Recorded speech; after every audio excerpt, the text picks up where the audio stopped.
অগাস্টের শেষ দিকে। আমাদের বাড়ির পশ্চিম পাশে একটা বিল আছে। বিল পার করলেই অন্য গ্রাম, দূরত্ব 2 থেকে 2.5 কিলোমিটারের মতো। আমাদের বাড়ির পাশের রাস্তা থেকে সরু একটা রাস্তা বিলের মাঝ বরাবর গেছে, যার শেষে একটা পুরনো পুকুর, যা পরিষ্কার না করতে করতে জঙ্গল হয়ে গেছে। ওইখানে প্রতিদিন জুয়া খেলা হতো। আমিও মাঝে মাঝে যোগ দিতাম। সাথে আমার এলাকার আরো 3 ভাই, মোট 4 জন। আমাদের 4 জনের ভেতর একজন সিনিয়র ভাই ছিল, যে আমার চেয়ে প্রায় 10 বছরের বড়। প্রতিদিনের মতো আমরা জুয়া খেলতে যাবার জন্য আলোচনা করি দুপুরের দিকে। বাকি 3 জনের নাম আকাশ, সুব্রত এবং সিনিয়র ভাইটির নাম পলাশ। দুপুরের আলোচনার সময় আকাশ বলে ওঠে ওর বাবা ওকে যেতে দিতে চায় না, কারণ তার বাবা তার কুকর্মের কথা জেনে গেছে। তাই আমাকে বলে আমি যেন সন্ধ্যার দিকে ওর বাড়ি গিয়ে কোনো অজুহাত দেখিয়ে ওকে নিয়ে আসি। আমি রাজি হলাম। সন্ধ্যায় খাবার খেয়ে আকাশের বাড়ি গেলাম এবং ওর বাবাকে বললাম, কাকা, আমরা পাখি মারতে যাব। পরে ওর বাবা যেতে দিতে রাজি হয়। শীতের শুরু তখন। আমার পরনে একটা হাফ প্যান্ট আর একটা হুডি। আমরা দুজন বের হবার পর পলাশ এবং সুব্রতকে আকাশ কল করে এবং তাদেরকে রাস্তায় আসতে বলে, কারণ আমার ফোন বাড়িতে রেখে এসেছি, যাতে টাকা শেষ হলে ফোনটা বিক্রি করতে না হয়। তারপর 4 জন এক হয়ে রওনা দেই সেই বিলের মাঝে পুকুরের দিকে। ওই সিজনে বিলের সবখানে ধান লাগানো, আর ওই ধানের উচ্চতা প্রায় মানুষের সমান। আমরা পৌঁছে দেখি খেলা শুরু হয়ে গেছে।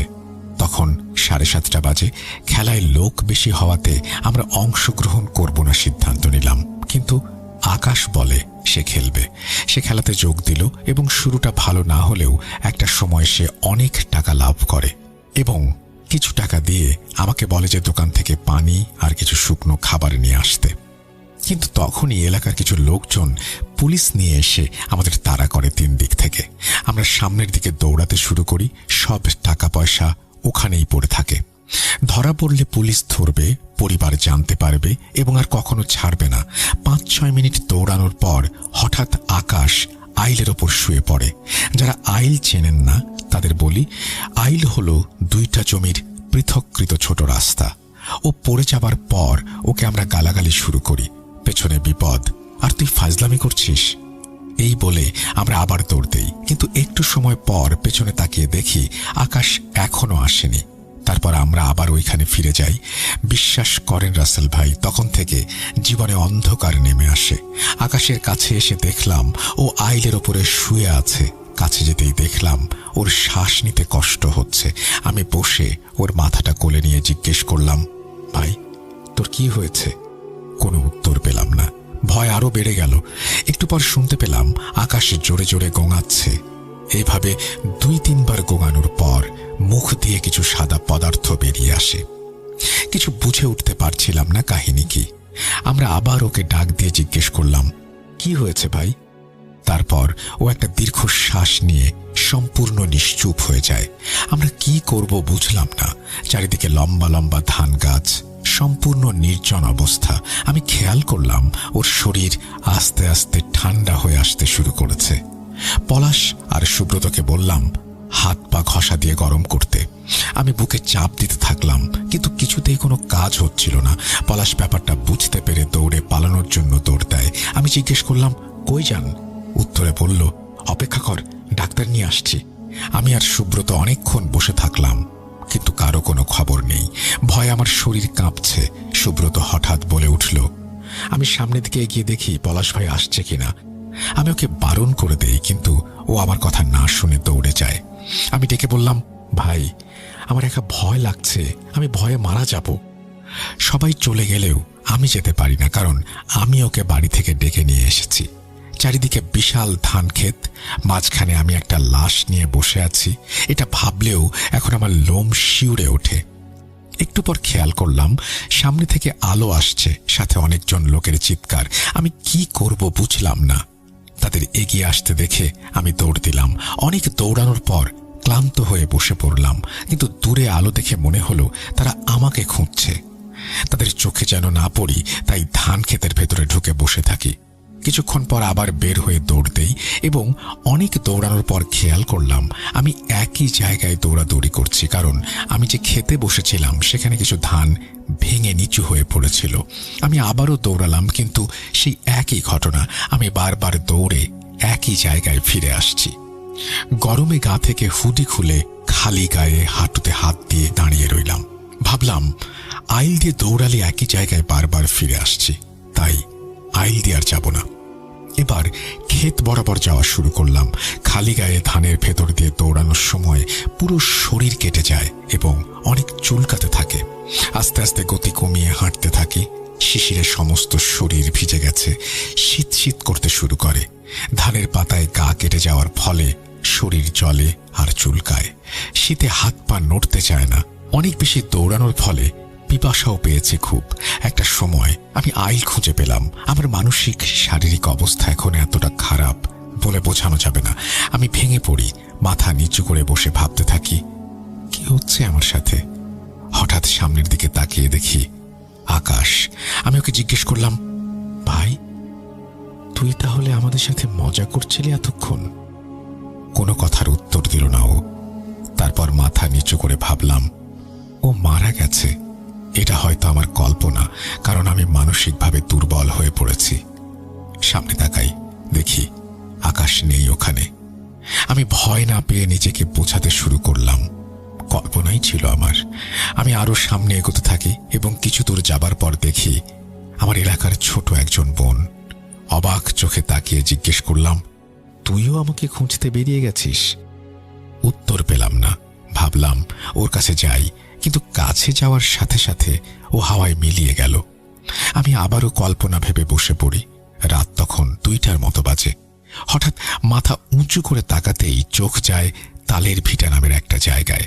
তালের ভিটা থেকে সোজা 2টা জমি হাঁটলেই রাস্তা, আর আমি যদি রাস্তায় পৌঁছাতে পারি তাহলে বাড়ি যেতে সময় লাগবে 30 থেকে 35 মিনিট, কারণ আমি অন্য গ্রামের কাছে এসে পড়েছিলাম। খুশিও হই, আবার ভয়ে শিউরে উঠি, কারণ ওই তাল গাছের ভিটায় ছিল অনেক ভয়ঙ্কর কিছু। ওই জায়গার মালিক ওইখানে মারা যাবার পর কেউ ওখানে চাষ করে না। আস্তে আস্তে তাল গাছ হয়ে জঙ্গল হয়ে যায়। তারপর ওর নাম হয় তালের ভিটা। তাল গাছের ভেতরে একটা বাঁকা আম গাছ ছিল। ওই গাছে মনে হয় আজ অবধি 10 থেকে 15 জন গলায় দড়ি দিয়ে মারা গেছে। আরেকটা ব্যাপার হলো, ওই গ্রামের সব অকাল মৃত্যু এবং আত্মহত্যা করা লাশগুলোর শেষ কাজ ওই তালের ভিটায় হয়। ভাবলাম একা একা যাওয়া ঠিক হবে কিনা। তারপর ভাবলাম আমার যা অবস্থা, যত তাড়াতাড়ি সম্ভব এইখান থেকে বের হতে হবে। আস্তে আস্তে গিয়ে উঠলাম এবং কোনো সময় না নিয়েই হাঁটা শুরু করলাম। অর্ধেক পথ যাওয়ার পরেই নিজের শরীরের নিয়ন্ত্রণ হারিয়ে ফেলি এবং খেয়াল করলাম 3টা তাল গাছের মাথায় দাউ দাউ করে আগুন জ্বলছে। আমি না চাইতেও আমি হাঁটু গেড়ে বসে পড়ি ওইখানে। বুঝতে পারছি না কি হচ্ছে। আমি না চাইতেও গায়ের সমস্ত জোর দিয়ে চিৎকার করে কান্না করতে থাকি। একটু পর চিৎকার থামিয়ে নিজের নাকে মুখে নিজেই খামচি কাটতে থাকি। আমার বাম হাতের নখ বড় হওয়ায় নাক মুখ দিয়ে রক্ত ঝরা শুরু করে। নিজের পায়ে দাঁড়াতে পারছি না এমন অবস্থা। চেষ্টা করতে করতে একটা সময় সফল হই এবং তাল ভিটা ছাড়িয়ে রাস্তায় গিয়ে উঠি। রাস্তার পাশের খাল থেকেই পিপাসা মিটিয়ে নেই। বাড়ির দিকে জোরে জোরে হাঁটা শুরু করি। অনেক হাঁটার পর বাড়ির কাছে আসতেই দেখলাম আমাদের বাড়ির লোকজনে ভর্তি। সঠিক বুঝলাম না ব্যাপারটা কি হচ্ছে। আমি কিছু না ভেবেই দৌড়ে ঘরে ঢুকলাম। আমাকে ঘরে দেখেই মা দরজা বন্ধ করে দেয় এবং আমাকে জিজ্ঞেস করে, তুই বাড়িতে আসলি কেন? শুনে আমি তো অবাক। কিছু জিজ্ঞেস করার আগেই বাইরের লোক আমার আগমন টের পেয়ে বাড়ির দেয়ালে হামলা শুরু করে। আমি মাকে কারণ জিজ্ঞেস করলে বলে, পলাশ বলেছে আমি নাকি আকাশকে মেরে ফেলেছি। এটা শোনার পর আমি হারিয়ে গেলাম। আমি বাবাকে জিজ্ঞেস করলাম, পলাশ কোথায়? বাবা বললেন উনি জানেন না। বাইরের কোলাহল বেড়েই চলেছে। আমি রাগে আলমারির নিচ থেকে বড় একটা দা বের করে ছুটে যাবার চেষ্টা করলাম এবং চিৎকার করে বললাম সবাইকে, মেরে ফেলবো, আমাকে আসতে দে। কিন্তু তখনই মা আমার সামনে বাধা হয়ে দাঁড়ায় এবং বলে, কি করছিস তুই? ওরা তোকে পেলে মেরে ফেলবে। আমি শুনতে চাইলাম না, কিন্তু বাবা মা জোর করে আটকায় আমাকে। কারণ আমি বাবা মার একমাত্র সন্তান। তখন রাত বাজে 4টা। ঘণ্টাখানেক পরে পুলিশ আসলো এবং আমাকে থানায় নিয়ে গেল। যেহেতু একজন সাক্ষী নিজের চোখে দেখেছে আমি নিজের হাতে আকাশকে হত্যা করেছি, তাই লাশটা পোস্টমর্টম করল না। আমার জীবন শেষ হতে চলেছে, কারণ সুব্রত তখন পলাতক, আর আমার কোনো কথা কেউ বিশ্বাস করছে না। আমি কেন মারলাম তার কারণ না বলাতে আমাকে প্রতিদিন রিমান্ডে নেওয়া হতো। আমি যতক্ষণ নিস্তেজ না হতাম ততক্ষণ নানাভাবে আঘাত করা হতো। এইভাবে 6 দিন যাবার পর সুব্রতকে পুলিশ খুঁজে পেল এবং জিজ্ঞাসাবাদ করার পর তার কথার সাথে আমার কথার মিল পেয়ে লাশটা পোস্টমর্টম করার সিদ্ধান্ত নিল। কবর থেকে লাশ তুলে পোস্টমর্টম করার পর রিপোর্ট অনুযায়ী তার মরার কারণ হল ব্রেন স্ট্রোক। আমি আর সুব্রত ছাড়া পেলাম এবং পলাশের মিথ্যা সাক্ষীর কারণে অনেক টাকা জরিমানা করল আদালত। কিন্তু এখনো সমস্যা ঠিক হয়নি। আকাশ মরে গিয়েও আমার জন্য ভয়ঙ্কর রূপে জীবন্ত হয়ে উঠেছে। আমি তার ডাক শুনতে পাই মাঝে মাঝে ঘুমের ঘোরে। কাউকে কিছু বলি না প্রথম, কিন্তু একদিন রাতে আমি আমার রুমে একা শুয়েছিলাম। হঠাৎ অনুভব করতে পারি আমার পাশে কেউ শুয়ে আছে। এত বাজে গন্ধ আর শ্বাসকষ্ট হচ্ছিল আমার। আমি পাশে ঘুরতেই দেখি আকাশ আমার দিকে তাকিয়ে। আমি চিৎকার করলাম, আর চিৎকার শুনে বাবা মা দরজার কাছে এসে আমাকে দরজা খুলতে বলে। আমি দরজা খুলতে যাব, তখনই আকাশ আমাকে আঘাত করা শুরু করে। আমি আকাশের হাত ধরে আটকানোর চেষ্টা করলে ও আমার হাতের আঙুল ভেঙে ফেলে। আমি ব্যথায় কাতরাচ্ছি। বাবা মা অনেক চেষ্টা করে ভেতরে আসতে পারছে না। হঠাৎ সব ঠান্ডা। আমি হামাগুড়ি দিয়ে দরজার কাছে যাওয়ার চেষ্টা করি, কিন্তু তখনই আকাশ বলে ওঠে, তুই আমার সাথে চল ভাই। তারপর কান্না শুরু করে। একটু পরে এসে আমার মাথায় আঘাত করে এবং আমি জ্ঞান হারিয়ে ফেলি। জ্ঞান ফিরতেই দেখি আমি হাসপাতালে এবং আমার পাশে বাবা মা সহ অনেক আত্মীয় স্বজন মন খারাপ করে দাঁড়িয়ে আছে। আমার দিকে সবাই তাকিয়ে আমি সব খুলে বললাম এবং সবাই সিদ্ধান্ত নিল আমাকে ইন্ডিয়াতে পাঠিয়ে দেবে। তারপর আমি ইন্ডিয়া যাই। সব স্বাভাবিক হয়ে যায়। 1.5 বছর পর দেশে ফিরে আসলে আবার সেই ঘটনা শুরু হয়। মানে ও আমার পিছু ছাড়েনি। ওঝা কবিরাজ দেখাতে দেখাতে বিরক্ত হয়ে যায়। তারপর বরাবরের মতো দেশ ছাড়ার সিদ্ধান্ত নেই। প্রথমে ভেবেছিলাম সিঙ্গাপুর যাব, এজন্য পাসপোর্ট জমা দেই। যে রাতে পাসপোর্ট জমা দিলাম ওই রাতে হঠাৎ করে আমার ঘুম ভেঙে যায় এবং খেয়াল করি সব অন্ধকার। ফোনটা হাতে নিয়ে বাথরুমে যাই, কিন্তু বাথরুম থেকে বের হতেই অনুভব করলাম আবার সেই বাজে গন্ধটা নাকে আসছে। আমি কিছু খারাপ হবার আগেই দরজার কাছে যাই এবং দরজা খুলতে যাব, তখনই বিকট কণ্ঠে শুনতে পেলাম, তুই এই জায়গা ছেড়ে কোথাও যাবি না। আমি দরজা খুলে অন্য রুমে চলে যাই এবং বাবা মাকে সব বলি। বাবা মা আমাকে নিয়ে একজন নামকরা কবিরাজের কাছে যান।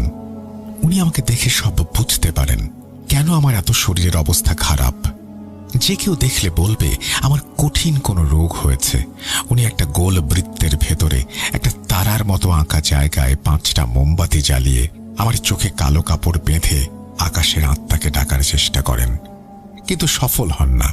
তারপর আমার বাবা মাকে ডেকে বলেন ওই আত্মা বশে আনা সম্ভব না, তাই আমাকে যত তাড়াতাড়ি সম্ভব ওর নাগালের বাইরে পাঠিয়ে দিতে হবে এবং সেটা করতে হবে আগামী অমাবস্যা রাতের আগে, না হলে আমার বড় ক্ষতি হয়ে যাবে। অমাবস্যা হতে বাকি আর মাত্র 8 দিন। তাই বাবা মা আমাকে ভারতে পাঠানোর সিদ্ধান্ত নেন, কিন্তু বাবার একজন বন্ধু ছিল, উনি বললেন আমাকে লিবিয়া পাঠাতে, যাতে ইউরোপে গিয়ে জীবন সাজাতে পারি। প্রথমে রাজি না হলেও পরে আমার বাবা মা রাজি হলো। পাসপোর্ট জমা দেওয়ার পর আমার ভিসা আসলো। তারপর আমি এখানে চলে আসি। বিশ্বাস করেন, লিবিয়া এসেছি এত মাস হলো, এর মধ্যে 1 মিনিটের জন্য আমি হাসতে পারিনি। মনে হয় নরকে আছি। আসলে কেউ না আসলে বুঝবে না জায়গাটা কতটা ভয়ঙ্কর। আর কিছু বললাম না। লিসেনারদের কাছে ক্ষমা প্রার্থী যদি ঘটনাটি ভালো লাগে। আপনাদের অনেক ধন্যবাদ এতক্ষণ আমাকে শোনার জন্য।